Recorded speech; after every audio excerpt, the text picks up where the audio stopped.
Educação à distância, mudando realidades.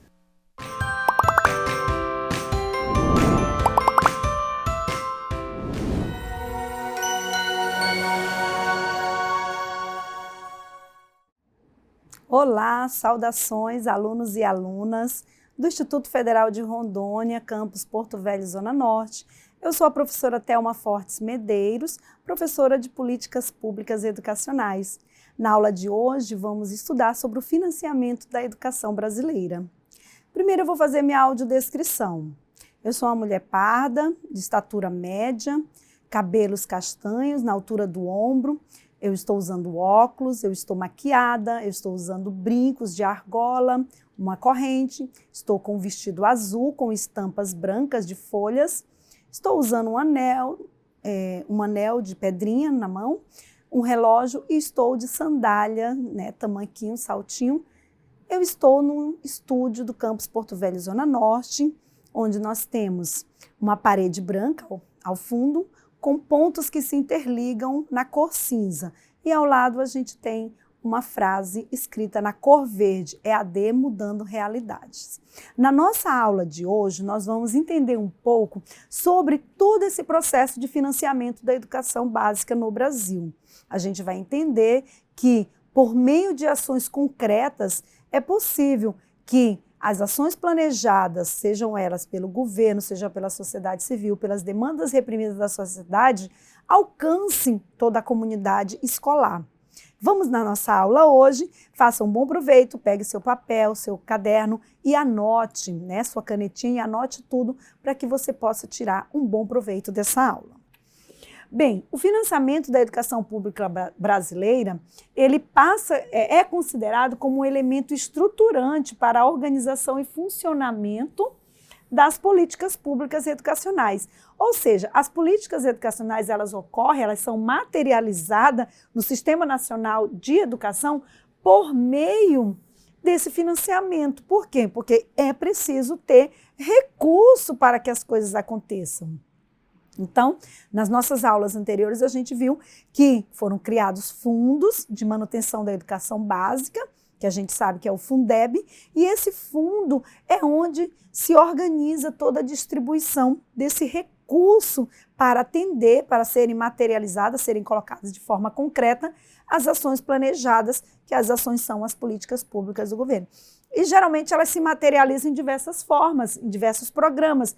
A gente tem como Brasil alfabetizado, educação ambiental nas escolas, o Exame Nacional para a Certificação de Competência de Jovens e Adultos, que é chamado ENSEJA, a Escola Aberta, o PDE, o PDDE, o PNLD, que é o Programa Nacional do Livro Didático, o Programa Nacional de Alimentação Escolar, a Escola de Fronteiras, educação em direitos humanos, educação inclusiva, direitos à diversidade, o IDEB, o Enem, a Prova Brasil, o ENAD. Então, todos esses programas e muito mais, porque a gente tem um rol de grandes programas e ações governamentais hoje, na atualidade, para atender à educação pública brasileira. E eles todos são financiados por meio dessa organização, desse Fundo de Desenvolvimento da Educação Básica.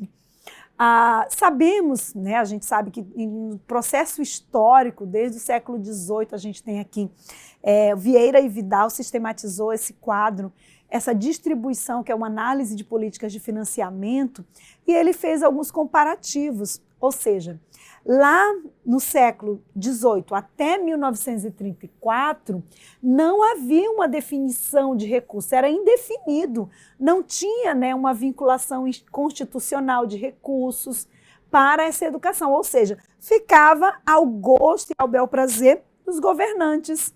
Como é que vai distribuir? O que sobrar a gente dá para a educação. Então, não havia essa definição de recursos. Já de 1934, que a gente aprendeu que já houve uma Constituição, já houve uma organização, ali já foi organizada a vinculação constitucional dos impostos com destinação para a educação. Ou seja, nesse período aqui já começou a pensar a vinculação de recursos para serem destinados à educação. E vejam que esse período vigorou de 1934 até 1988, quando a nova Constituição, a Constituição Federal, foi promulgada, né, em 1988. E aí, como demanda dessa nova ação, a gente tem uma lei de diretrizes e base, que essa lei ela foi promulgada em 1996 e trouxe a política de fundos de financiamento da educação. Então, todo esse percurso aí, a gente vê que são quase 2 séculos, né, se discutindo e pensando essa educação para trazer a um bom desempenho hoje. E aí, de 1988 até o momento atual, aqui, nós temos a vinculação constitucional contínua de impostos para a educação, ou seja, há uma destinação, há uma política de fundos, essa política de fundos que ela é destinada aonde? Para a educação. Ou seja, é a partir daqui que ela é uma ação colaborativa financeira interfederativa, ou seja, os entes federados, que é governo federal, estados e municípios e distritos federais, se organizem, né? Há uma interdependência e elas se organizam na distribuição desse recurso, que ele é por meio de um fundo educacional. E aí, isso sem dúvida, ele é distribuído diante das necessidades e das demandas oriundas de cada ente federado. Então, as bases legais para essa política de financiamento, ela não surgiu assim da cabeça de um sujeito iluminado, ela teve realmente as bases legais, que a primeira base legal é a Constituição Federal, de 1988, aí seguido a Lei de Diretrizes e Bases da Educação Nacional, é uma outra ação muito pontual que confirma, que ratifica o que já está lá nos princípios a partir do artigo 205 até 210 da Constituição Federal, o Fundo de Manutenção e Desenvolvimento da Educação Básica e Valorização dos Profissionais da Educação, que é o Fundeb, né? Ele é já um desdobramento dessas leis, das 2 grandes leis, que são de suporte para a educação. A partir dessa criação do fundo, a gente tem a promulgação da Lei 14.113, de 25 de dezembro de 2020, que regulamentou o Fundo de Manutenção e Desenvolvimento da Educação Básica e dos Profissionais da Educação. Ou seja, esse Fundeb, que a gente tem aí especificamente trazendo toda a base legal de amparo para o financiamento da educação. Então, não é algo que está sem um critério definido, mas é algo muito bem definido legalmente, né, nos termos, nos princípios legais que regem, né, a nossa legislação no Brasil, para que esse fundo e esse repasse ocorra. Por quê? Porque aqueles programas e projetos, eles têm que acontecer nas escolas. Eles são demandas, eles são ações muito pontuais que exigem resposta do governo. Porque os problemas estão lá, as crianças precisam ir à escola, cadê o transporte? Tem a questão climática, o rio secou, o rio está muito cheio, a estrada está difícil por conta da chuva. Então, tudo isso tem que ser pensado em políticas e ações concretas que cheguem até essas demandas que estão aí, ora, né, precisando de ação. Então, de tudo isso deriva, né, o Plano Nacional de Educação, a partir da criação da lei. E esse Plano Nacional, que a gente vai conhecer agora um pouco, e as suas metas, ele vem trazer respostas, né, de melhorias nos diferentes aspectos que envolvem a educação nacional. Ou seja, o plano ele é uma ferramenta capaz de prever, organizar, propor e monitorar ações nas esferas da educação básica, e aí esferas municipais, estaduais e federais. E agora a gente vai ver quais são os eixos principais que esse plano vai trazer, buscar, né, pelo menos buscar, trazer melhorias nos campos da área da educação infantil, veja só, do ensino fundamental, do ensino médio e todas as modalidades que estão lá envolvidas no ensino médio, a educação superior, também é um nível de graduação e pós-graduação, e esse plano nacional, ele foi instituído pela Lei 13.005, de 25 de junho de 2014. Então, essa lei, ela vigora de 2014 a 2024, e aí, passado esse decênio, né, que é um plano decenal, ele passa a ser reformulado. E essas metas, elas são, a cada triênio, a cada 3 anos, elas são avaliadas. Então, a gente tem o primeiro relatório de avaliação, o segundo relatório de avaliação e o terceiro relatório de avaliação, porque o plano ele prevê um processo de monitoramento e avaliação no percurso dele, no percurso desses 10 anos. O que atingimos? E aí, por isso que toda a educação faz censo, faz avaliações pontuais para verificar se todo esse recurso investido na educação ele está tendo retorno. Se a gente melhorou os indicadores, melhorou a qualidade de vida das pessoas, trouxe educação de qualidade e desenvolvimento, sem dúvida, o plano ele está sendo alcançado, né, pela grande população que precisa dessas demandas. E aí a gente sabe que a meta do PNE é que o país passe a investir o equivalente a 10% do PIB em educação no próximo decênio. Ou seja, a partir de 2024, a grande discussão é que se pense esse dinheiro, né, do PIB destinado à educação deverá ser quase o dobro ao fim da vigência do PNE. Mas chegamos agora em 2024 e não atingimos os 10% de aplicação do PIB. Então, a gente precisa pensar que investimento em educação não é gasto, é investimento, porque o retorno vai vir em exercício de cidadania, em menos violência, em uma população plenamente desenvolvida, e isso, sem dúvida, não é gasto, porque traz qualidade de vida para todas as pessoas. E aí, a gente pode dizer que o plano ele é dividido em algumas metas. Nós vamos entender bem cada meta, e aí dentro de cada meta a gente vai entender o que se pretende alcançar, né? Porque foram estabelecidas 20 metas a serem cumpridas nessa vigência aí de 2014 a 2024. Isso a gente tem que avaliar por quê?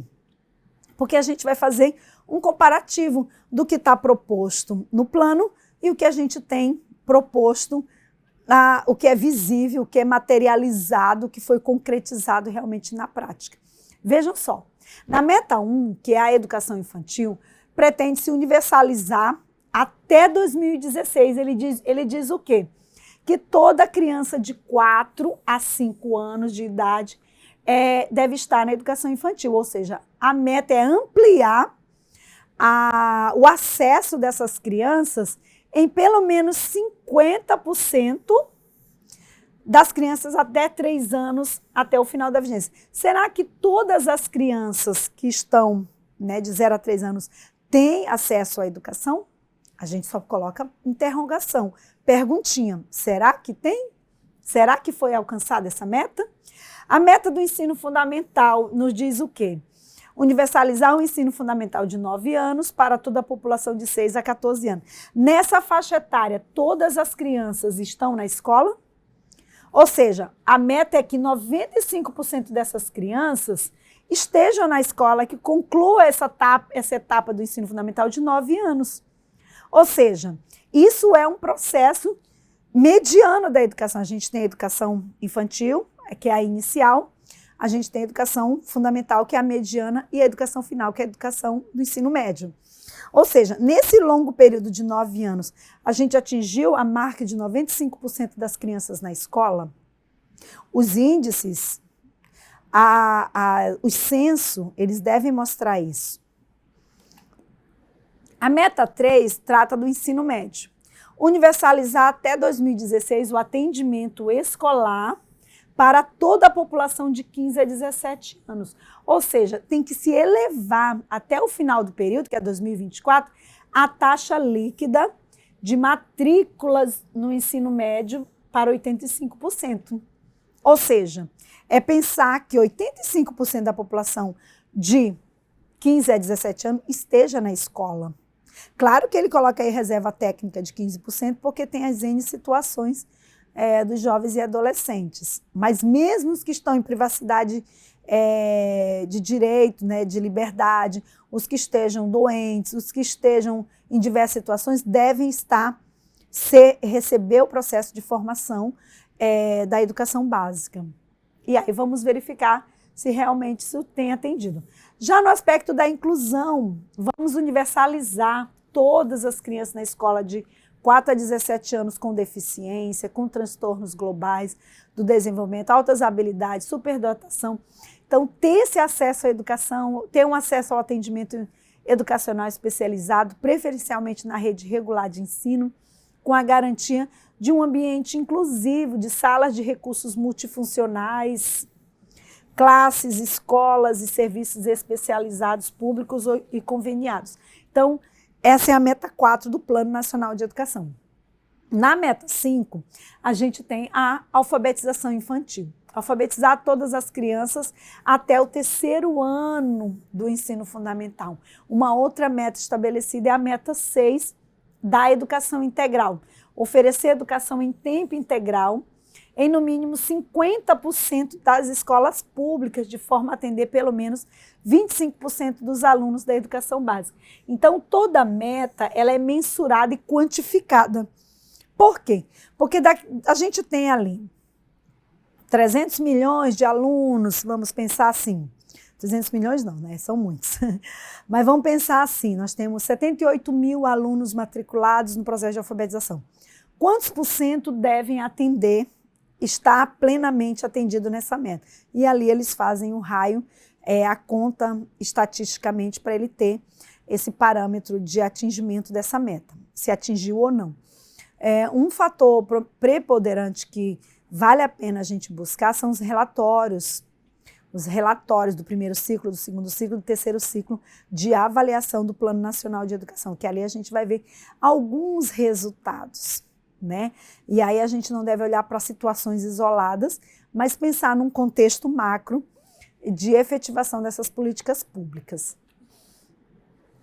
Na meta 7 é a melhoria da qualidade da educação básica, ou seja, elevar o IDEB, fazer com que esse IDEB traga melhoria do fluxo escolar e da aprendizagem dos alunos, de modo a atingir as seguintes médias. A gente teve em 2015 de 52 para 2017, 5,5, de 2019, 5,7 e até 2021 a nota do IDEB nacional do Brasil deveria ser, das crianças dos anos iniciais do ensino fundamental, 6,60, né? Já nos anos finais do ensino médio, ia ser a progressão de até 3 pontos, de 47 para 50, de 50 para 52, 52 para 55%. Né? E aí nós temos no ensino médio a progressão de 43 em 2015, 47 em 2017, 50 em 2019, 52 em 2021. Então a gente começa a perceber que as metas de elevação da qualidade da educação nessa meta 7 é justamente a progressão das aprendizagens, que ela se materializa e se concreta nas ações pontuais das provas do IDEB. Já na meta 8, a elevação da escolaridade, da diversidade. Então, se pensar em programas e ações para a população do campo, a pensar na população negra e não negra, nos indígenas, em toda a diversidade que tem o Brasil, deve ser contemplado por essa meta 8, e os seus programas oriundos da meta 8 devem estar muito bem caracterizados em atendimento a essa população. Há outro tópico aqui no ponto 9, na meta 9, a alfabetização de jovens e adultos. Elevar a taxa de alfabetização é algo que o Brasil vem perseguindo desde que os jesuítas chegaram no Brasil em alfabetizar a população. Ou seja, hoje a gente tem para ampliar para 93,5 até 2015. E aí, será que a gente conseguiu erradicar, como aqui a meta propõe, erradicar o analfabetismo absoluto e reduzir em 50% a taxa do analfabetismo funcional? Então, a gente ainda tem alunos, cidadãos, com acima de 15 anos que são analfabetos absolutos, que não receberam nenhuma instrução escolar, né? Nenhuma. Então, essa é a realidade. Na meta 10, a gente pensa a EJA integrada, oferecer 25% das matrículas para a educação de jovens e adultos nos ensinos fundamental e médio, de forma integrada à educação profissional. Aí já na meta 11, a educação profissional, é triplicar o número de matrículas da educação profissional. Ou seja, a educação profissional técnica de nível médio, ela deve ser assegurada pelo menos em 50% da expansão do segmento público.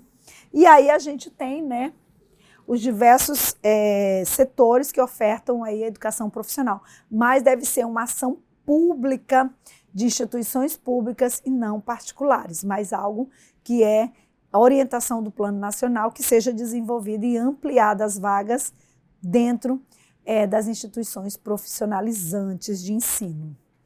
A meta 12 é a educação superior, onde fala também elevar a taxa bruta da matrícula na educação superior, ou seja, a gente deve pensar a matrícula, né, elevar essa matrícula para 50% e a taxa líquida para 33% da população de 2018, de 18 anos a 24 anos. Ou seja, é pelo processo de expansão da educação superior que a gente vai conseguir ter uma formação mais sólida, né, de desenvolvimento da sociedade também. Então, a oferta até a meta 12 aqui, meta 13, a gente pensa que são estabelecidas metas que trazem melhorias para a educação infantil, o ensino fundamental e o ensino médio em todos os seus segmentos e modalidades, e também alcançando o ensino superior, como a meta 12 e 13, que a meta 13 já traz a qualidade da educação, onde busca elevar a qualidade da educação superior e ampliar a proporção de mestres e doutores do corpo docente em efetivo exercício dentro da educação superior, ou seja, para 75%, sendo o total hoje que a gente tem de doutores que precisam ser ampliados no universo, aí no âmbito das universidades e das instituições federais. A meta 14 propõe a elevar gradualmente o número de matrículas na pós-graduação, isso estricto sensu em nível de mestrado e doutorado, ou seja, a meta estabelece que possam se chegar ao final 60 mil mestres e 25 mil doutores em todo o país.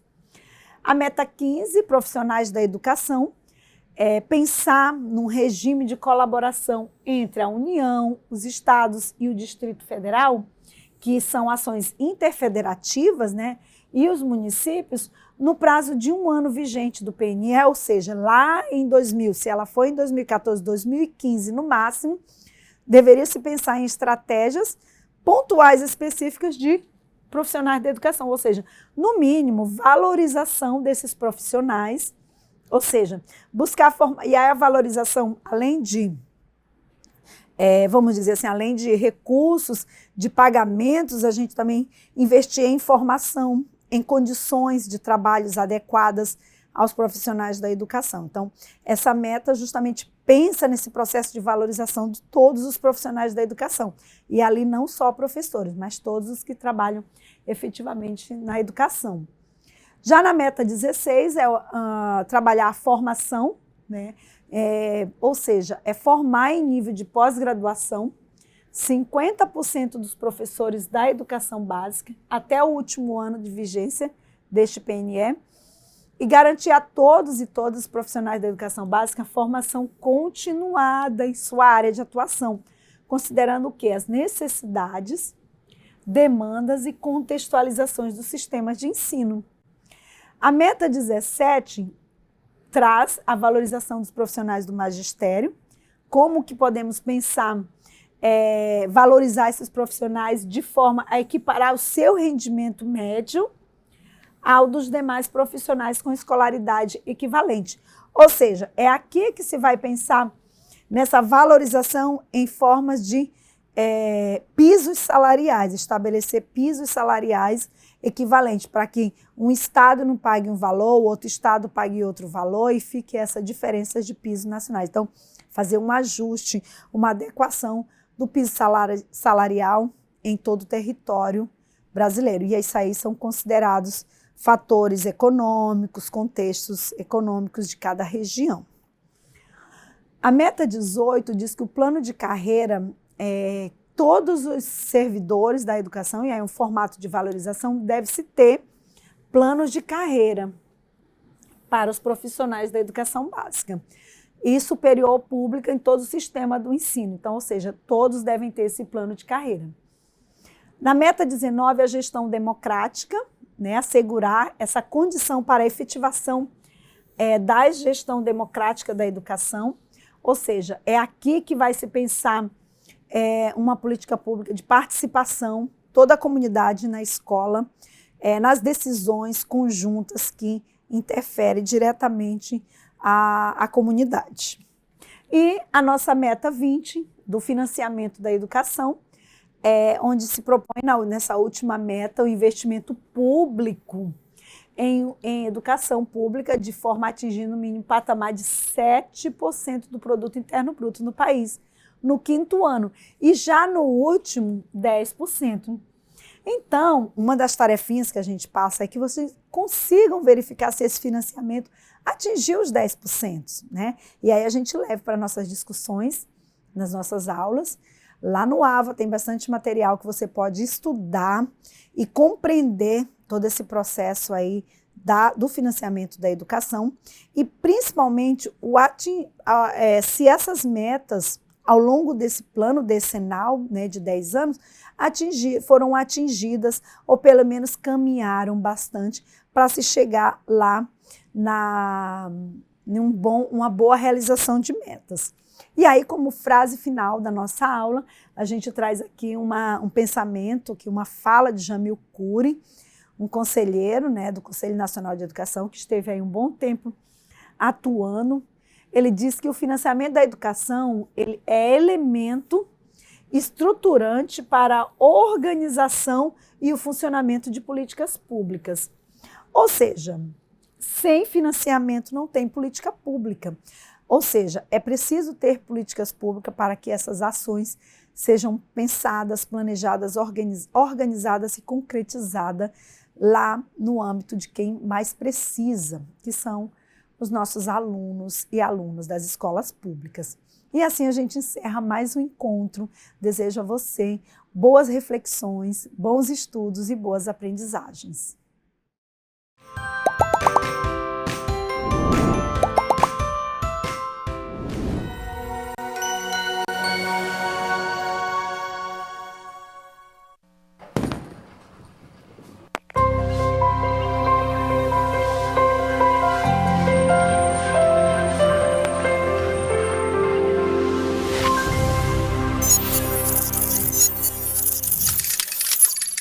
Educação à distância, mudando realidades.